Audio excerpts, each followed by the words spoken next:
So you have 2008.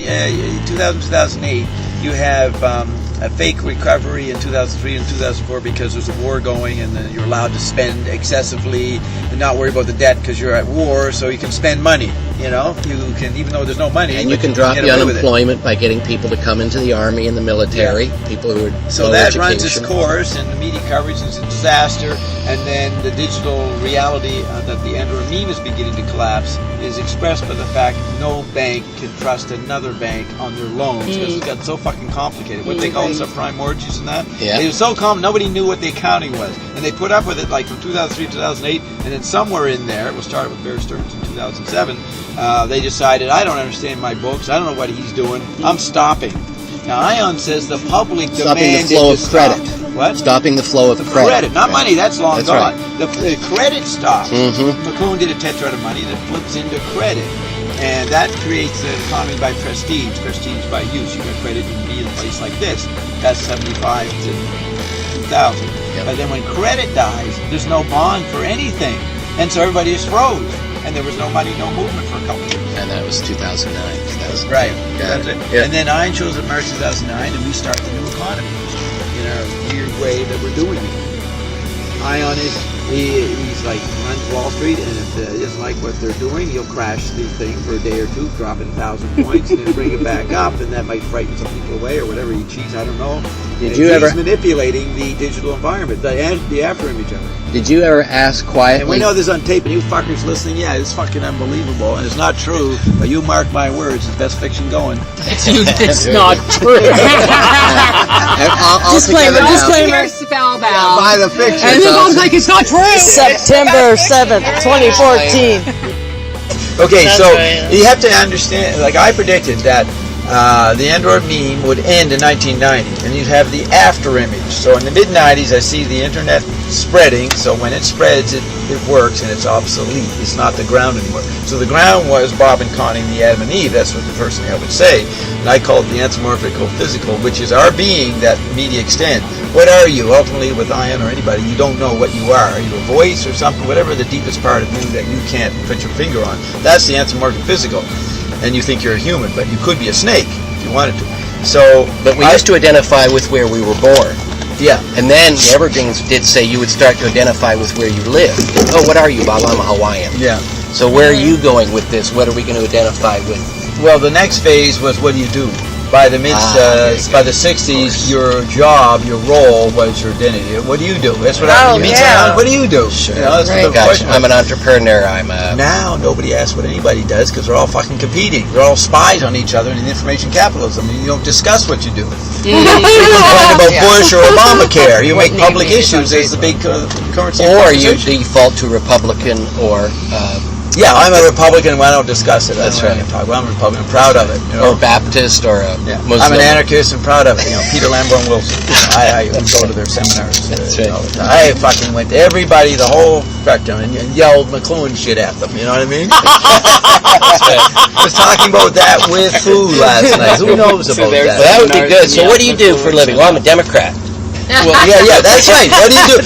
That's political iconography. When TV is obsolete in the 80s and digital's coming, TV becomes archetype. And your iconic image, politically identified, was your ID, was your role. It really is all a big deal. So and pro-abortion? Yeah, what do you do? I'm pro-abortion. Exactly. You know, it was a software world where what your hardware did, there was not much of that left, so your software image is your ID and the economy. Is software an effect of secretaries? Or secretaries? No, it's an effect of electricity. Okay. Or secretaries an effect of No, software? software allows secretaries to run the office. Okay. Secretaries. McLuhan wrote a whole summary of his great book, Take Today, which came out in 1972, which was about power and the mafias and CIA. He serialized that in Modern Office Procedures magazine. So let me just point out that Sarah's question that didn't seem to be relevant to the conversation leads to Bob opening up a whole other... Her question did? What was her question? About secretary. Oh, yeah. No, you can say anything. We can spiral off. It's like Finnegan's Wake. You know, it's page 353. You know, you can... Whatever you say, once you're ascended like me, your mind is at least, you can improvise in any fucking words. Because they can vibrate. They echo. They go Chinese. We're all turning Chinese. Okay, what's the big word that you mentioned, Bob? Bob and Connie were anthropomorphic. You want to hear the get to know me vignette? She's not leaving. She's So got this is to the leave. final sentence. Okay, good. Yeah. So my chart says that the AP, Anthropomorphic Physical, takes over after 1990. So it got convinced when in the mid-90s you had the after image of the Android mean. When something's obsolete, everybody engages in it. So the information society, if you making information, receiving information, which big corporate media had, you now got it through your word processor and dial up in the 90s. So that's Web 1.0. So then that runs its after image up till 2000. Y2K dies. No more Android memes. So what's left? The Anthropomorphic Physical. So the first act of the Anthropomorphic Physical is a bunch of cavemen knock out the software iconography of New York. You know, the World Trade Center. Cavemen. They're cavemen. Yeah. We're all cavemen when they're AP. And so that was this guy destroyed the world and won the war from a fucking cave. See, the imagery is not factual, but the imagery is evoked by the media ground.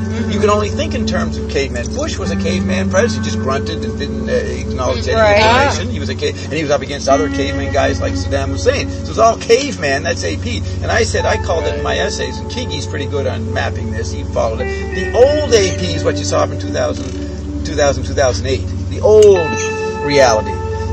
Me doing McLuhan and her doing Alternative Health. But when Ian showed up, the new AP took over. The new Anthropomorphic Physical, which is the mystery landscape and our five bodies merging. So that's what I predicted we were the Adam and Eve of. The new AP. So that's why we had to have a president nobody knows where he came from. That's right. The mystery landscape. That's an amazing prediction by me on the boardwalk in Venice in May 2008 after being Walter saying, I'm coming in 100 years, my imagery. I said to Will, the guy I censored the other day with his Jared Fialka fucking post, Will interviewed me on the Venice, and I said, we have a mystery president coming, and we don't know who he is, and I remember the day before the election, Charlie Rose, I saw a quote, he and some journalists saying, we got this voting going on tomorrow, and I still don't know what Obama stands for. Right. And so the journalists, that's iconographic generalization. Even Charlie Rose said that? They did not understand what he represented or anything. And then they have a president whose main scandal is we don't know where he's born. The whole the Fox News guys, they would say this fucking guy is obviously not American. That's their big thing. Yeah, and he's from Kenya. Okay, you know that blooper I put on Dukes, the little kid? I said the world's greatest philosopher. Apparently, this little kid. Oh, he was apparently, so I was in the fucking whirly and apparently I got sick. Everything is apparent. That's totally a kid living in virtual reality. Remember, they didn't know what 911 was a movie or not. They go, "Is this a movie, Dad, or what?" So he goes, apparently, and he talks like Howard Cosell. Yeah, he's really cute. Oh yeah, the guy says the mother or the journalist age mother. So what was it like on the thing on the whirly? And then he turns, he goes, "It was great," and he has the Howard Cosell tone. And he goes on, apparently this, apparently that, and then he kept saying, "This is the first time I've been on TV. It's my first live interview." Yeah, and he was 8 years old, maybe? Yeah, 7, and he had a sense of his historical destiny. He knew, he knew his biography was being added to by this. Aware of his biography. He said, "This is the first time I've been." Within years later, I think that's the first time I was on TV, live TV. He said, "It is so fucking cute." But in the earlier 15 part, minutes of fame. I think the part right before it, it's all about bloopers, and they have this CNN debate. And someone saying something about Obama, and another person, and the third person said, "Well, Obama was born in Kenya, blah blah blah blah," and nobody argued with it. Like he's not born in Kenya or something. No, don't say that. I mean, I'd say his father was or something. But this person, whoever she was, maybe Fox News, said as a fact. Well, since he was born in Kenya, that means he's pro-socialist or something. But the blooper was that she said this, nobody objected to it. It's on the record. You look at it on that fucking thing. Go before the kid and see the other bloopers on there. Do you remember when the Evergreens were talking about there will be a time when that you won't have to be an American citizen to become a president because they'll just want the best person for the job? I don't remember that particular part, but I remember they're saying the future, all the future's going to be is everybody is judged on their merit. So that's meritocracy. Now here's when I started talking to Evergreens about McLuhan stuff, and then McLuhan came forward, and this is what McLuhan / Evergreen said. that for 200 years the machines were bigger than humans. So if humans had to fit into machines. And they predicted this in the late 80s. This is before the internet. Original computers, massive, huge. Yeah. We had to fit into the Leviathan of the analog media. He says, what's coming... So when humans had to fit into machines, humans were fragmented, fitting into the machines. Now with the digital new world, it'll flip so that humans can pop from machine to machine, and the machines will be fragmented, and the humans will be bigger than the machines. Right. Now McLuhan called that dehumanization in the mechanical Charles Dickens era, and in our time, it's superhumanization. So that's been the trend. That's where he predicted the general effect of Web 2.0, where you're king of all media, and you edit and slice and splice your... But people still think they're dehumanized. They still, that's what the Fox said, they still in Web 1.0, or even before, where they still think, they do not see the digital environment. They see the mechanical... And that's where ION comes in and allows us to know that we are super. Our environment made you gods, and we're the astral plane, and we're going to update you. And if we don't take over the cloud, they will. And that's why I can dismiss all that he said for 2 years, updating you to the techno-facts, because I've got another agenda, so that you're not subject to the techno-facts that made you a god by default. Yeah. See, that's interesting. Web 2.0 does allow you to be in multiple places at once, and then here's Ion comes along and said, "Oh no, there's 3 or 4 of you."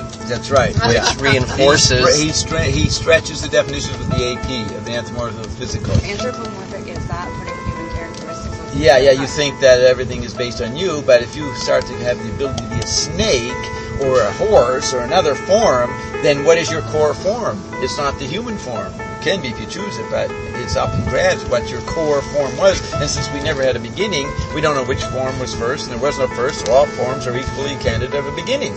And that'd be why you could be a snake. So, and that's what they say in, Aboriginal, fourth world Aboriginal cultures, their gurus could do this. They could shift and shape-shifting, yeah. And so there it is. You're shape-shifting in Web 2.0. You can have all kinds of masks on your digital persona.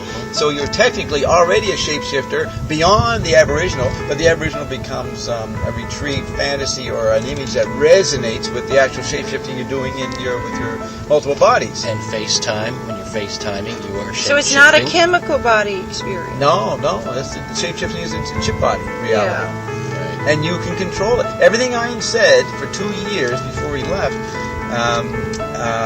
is updating you to, you don't know your God. Your kids are God. They're living it. They don't have it defined. They still got to go to church and go to school. But they're actually living God realities, making their words are speaking. And so he can say, now, I'm going to communicate to the 1%ers because, okay, we've made you aware that the media is ahead of you and you got to catch up to the media life you're living, your 5 bodies. But now we're going to move you into the hexad, septad, and the octad, and the RNA, and the world of anomalies and spiritual alchemy, which is undescribable. But you just experience it by showing up on Payday or her show, or maybe even Ginny's show. You hear Matthew Rose, flunky fucking 99% loser. I'm talking about in the old days. He was on this week. I haven't heard it yet. I want to hear that. Good job on him. These guys were all just irritating people in the old days. Matthew go up with his lousy phone and want to talk about the water coming up to 52nd Street, because he lived on 52nd Street. That's all he ever asked about. Is it coming? Is this the week when I get drowned, flooded out? But the day he did call in, which I did put on the show, and from rehab, which was so fucking hilarious. Now he's in rehab. No, remember the day he called in from the clinic. Rehab. He was driving the psychiatrist crazy. And we let him do ION. And you let him do ION. And he answered the question so great. I'm like, oh my God. He didn't know he was rehearsing 99% dogma. See, all the old IONettes, they identify with one of those things. Now, you have to understand, why can ION isolate it? Because he was just bringing you up to date to the techno-fact. As McLuhan said, the highest decibels of consciousness were happening in the 50s with the TV environment. And then it's even more so with the digital world. What did you mean by ION can isolate it? Well, he could cancel everything he said for 2 years and say that's all 99%, because he was just telling you, catching you up to what Bob was describing his chart about the android mean. Okay, but we're not about the android mean, we're about the hexad, not pentad, septad, and octad. So we're trying to get you back to God.